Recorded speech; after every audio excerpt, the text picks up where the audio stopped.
Do you and your team find yourself in back-to-back meetings, leaving you no time to get other work done? Well, if so, it's time to take a hard look at your meetings and find ways to reduce the amount of time you're spending there. Today, I'm going to share a 3-step process that will help you do exactly that.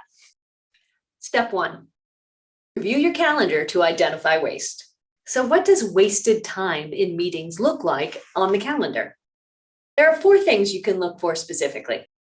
First, look for any meeting that doesn't have a clear purpose or statement of desired outcomes.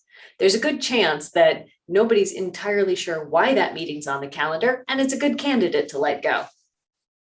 2, look for meetings that are no longer necessary. Often when we schedule meetings, they seem like a good idea at the time. And then as the project rolls on and our work shifts, they just sort of stick around. Those are often good candidates for removal. Third, I want you to look for meetings that include a lot of people, especially people who aren't actively contributing during the meeting. And finally, look for meetings that end on the half hour or on the hour. Step 2, prune. Now that you've identified meetings that are likely wastes of time, you can start to free that time up. So right off the top, you want to cancel any of the unnecessary meetings.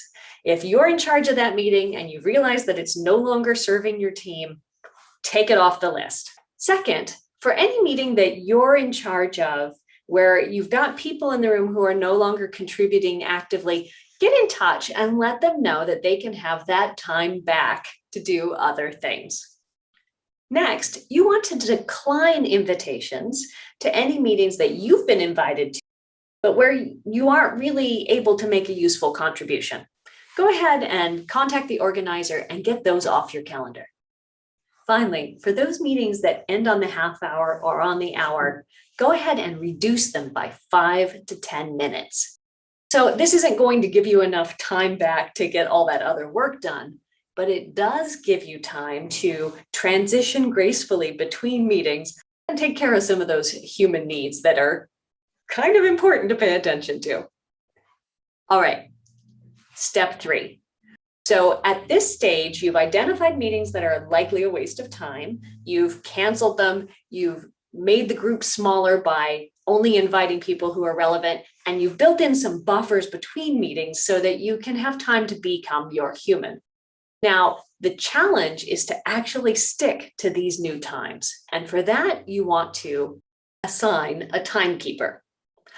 The timekeeper's job is to help you and your team stick to the time you have allocated for each meeting. They'll let you know when it's time to begin.